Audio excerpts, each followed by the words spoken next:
to Circle Time. Glad you could join us today. Check into your body. Do you have your flat feet, your flat bottom, your calm, safe body, your quiet mouth, and your eyes on the action? Great work. Let's look at the schedule real quick. We have our greetings, our calendar, our weather, our math, and then our story. Let's get started with that hello song. Hello, everyone. Hello, everyone. Hello, everyone. We're glad you came today. Hi, everyone. Look at the mood meter. Where are you on that today? Are you in the low energy or high energy? Comfortable or uncomfortable space? That high energy and uncomfortable red zone where you're feeling nervous or angry or just mad about something. Or are you in that low energy and uncomfortable blue zone where you might be feeling tired or sick or just sad? Or are you in that low energy but comfortable green zone where you're calm and relaxed? Or are you in that high energy and comfortable yellow zone where you might be feeling silly, happy, or surprised about something? Check in, we'll wait. Good morning, Paisley.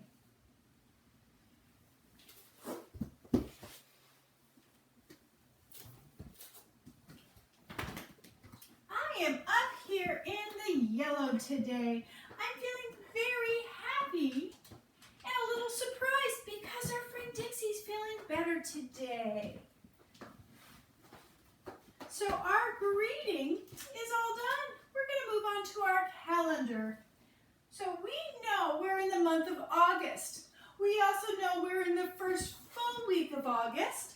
And yesterday was a Tuesday, so today is a Wednesday, making it the 5th. Let's put up that arrow. And then we'll write it in our notes. Wednesday, WEDNESDAY.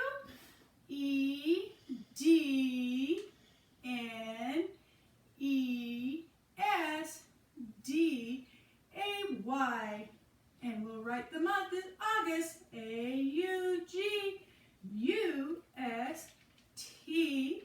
And it is the 5th. And the year is 2020. Great work, everyone. So our calendar is all done. We're going to move on to our weather. So you're going to look out your window to see what you can see. Here in North Bend, Washington, it is another beautiful, sunny, and it's going to be a hot day because it is going to be 80 degrees today. So I'll write that in our notes really quick. Sunny, SUNNY, 80 degrees and hot. So our weather is all done. We're going to move on to our math now. We are still working on that greater and less than skill. Pulling out the dice, and we'll roll the first one. 1, 2, 3. Let's write that on our board.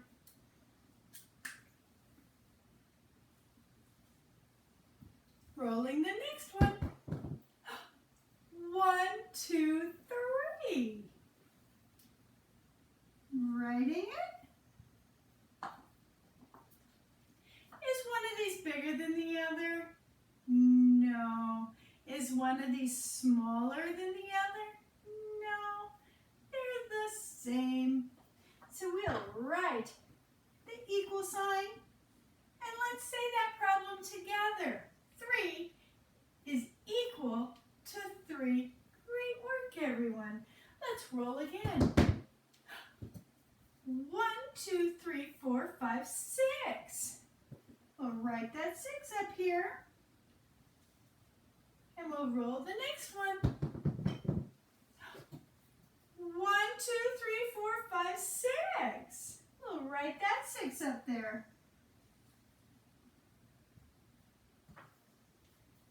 Is one of these bigger? No. Is one of these smaller? No. They are the same. So we'll write that equal sign again. Let's say that math problem together. 6 is equal to 6. Great work, everyone. Rolling again. Another 3. 1, 2, 3. Let's write that 3 up.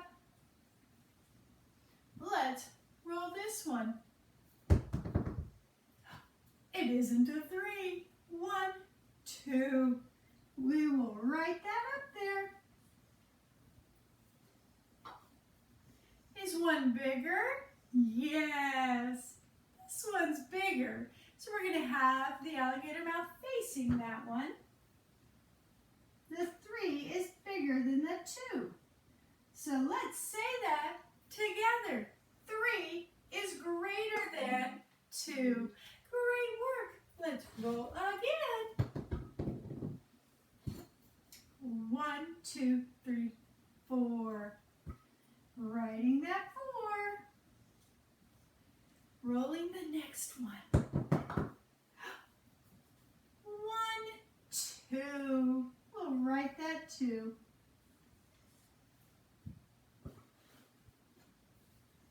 Is one bigger this time? Yes. The 4 is bigger than the 2. So let's have that facing that way. And we'll say that math problem together. 4 is greater than 2. Great work, everyone. Putting the cap back on the pen so it doesn't dry out. And putting away our dice. Always put away our toys. And math is all done. We're moving on to our story.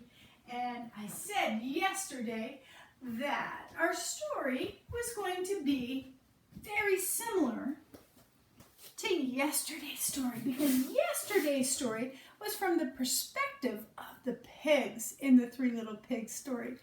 Today's story is from the perspective, the view, the thoughts of the wolf. So we're going to read a story called The True Story of the Three Little Pigs. So this is the wolf's version of what happened that day. So we are going to see some similarities and some differences.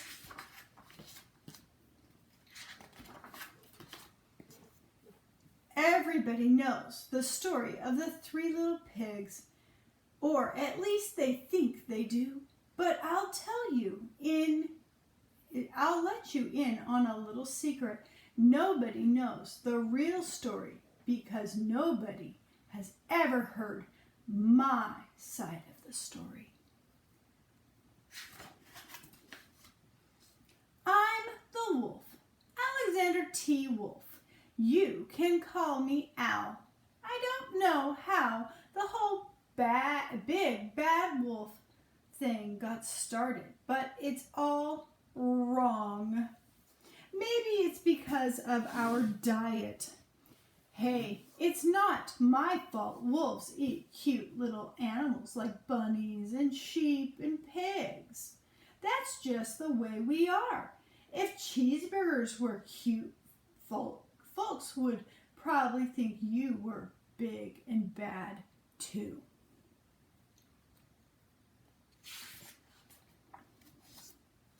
But like I was saying, the whole big bad wolf thing is all wrong. The real story is about a sneeze and a cup of sugar. This is the real story.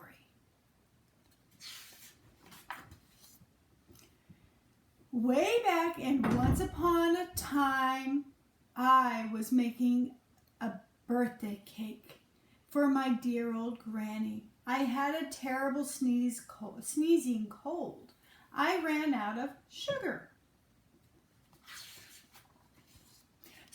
walked down the street to ask my neighbor for a cup of sugar. Now, this neighbor was a pig, and he wasn't too bright either. He had built his whole house out of straw. Can you believe it? I mean, who in his right mind would build a house out of straw? So, of course, the minute I knocked on the door, it fell right in. I didn't want to just walk into someone else's house, so I called, "Little pig, little pig, are you in?" No one answered. I was just about to go home without the cup of sugar for my dear old granny's birthday cake. That's when my nose started to itch. I felt a sneeze coming on. Well, I huff and I snuff. And I sneezed a great sneeze.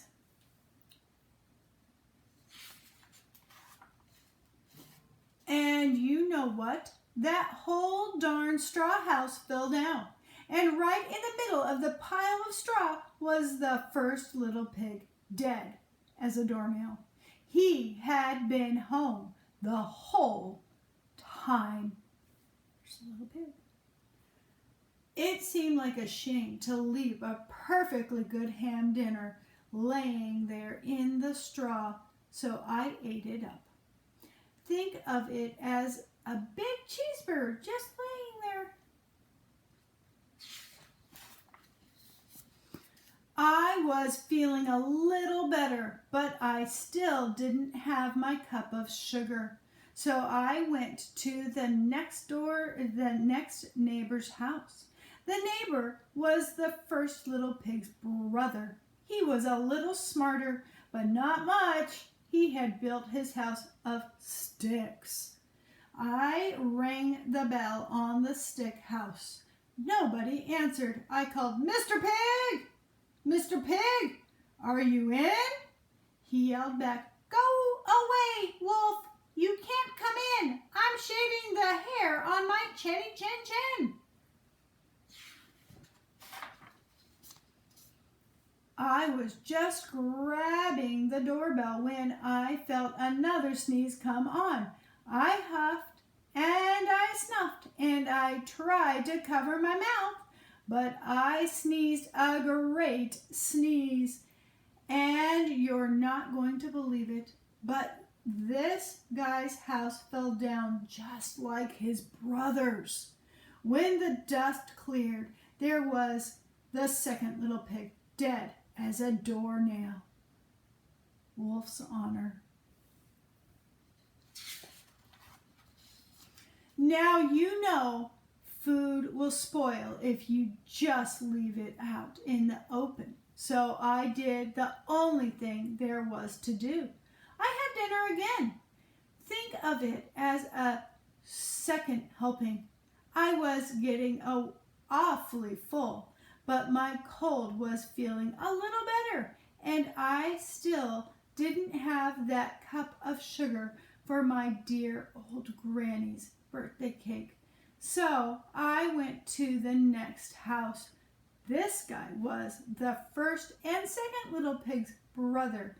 He must have been the brains of the family. He had built his house of bricks. I knocked on the brick house. No answer. I called, "Mr. Pig! Mr. Pig, are you in?" And do you know what that rude little porker answered? "Get out of here, Wolf. Don't bother me."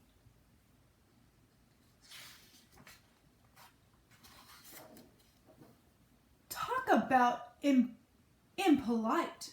He probably had a whole sack full of sugar, and he wouldn't have given me even one little cup for my dear sweet old granny's birthday cake. What a peg! I was just about to go home and maybe make a nice birthday card instead of a cake when I felt my cold coming on. I huffed and I snuffed and I sneezed once again. Then that third little pig yelled, "And your old granny can sit on a pin."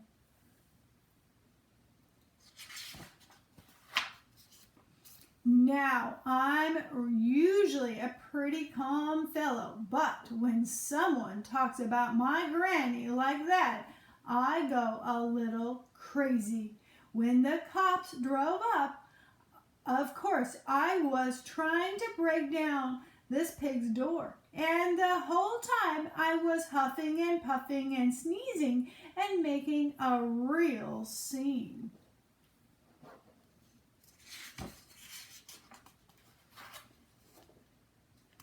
The rest, as they say, is history.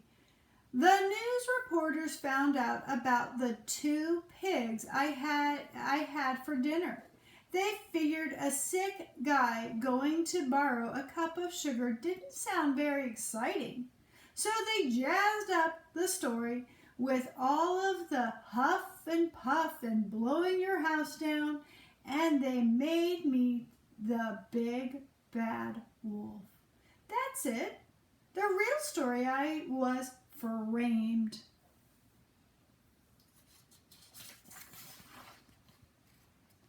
But maybe you could loan me a cup of sugar.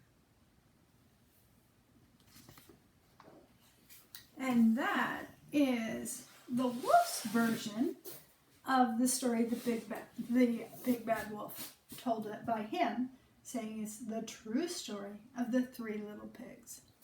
So let's make our rainbow sentence.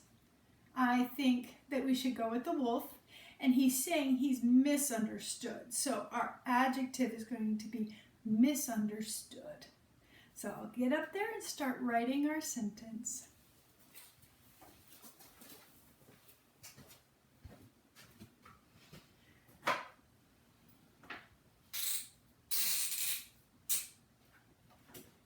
Wolf, right here, is our noun, W-O-L-F. And that's our yellow word. Our adjective, our orange word, is a big one, misunderstood. That is a huge word. So I'm going to start way over here. And I'll spell it out. M-I-S-U-N-D-E-R-S-T-O-O-D. Whew, that took up the whole space. And I'm going to say the misunderstood wolf. There's a lot of things he did in that, but I think I'm going to talk about the one thing that was very common in both. The one thing that is common in a lot of the stories, that he ate the pigs. Yesterday's story, he didn't eat them, but today's story he did. So I will write ate. And he ate them quickly.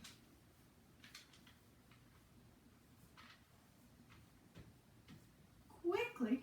Where was he? He was at their houses. So I'm going to write at the houses. And it was more than one, so it's houses. Has an S on the end. So that is our rainbow sentence that is very full of a lot of information about our story. I hope you have a wonderful day. We'll see you tomorrow. Bye.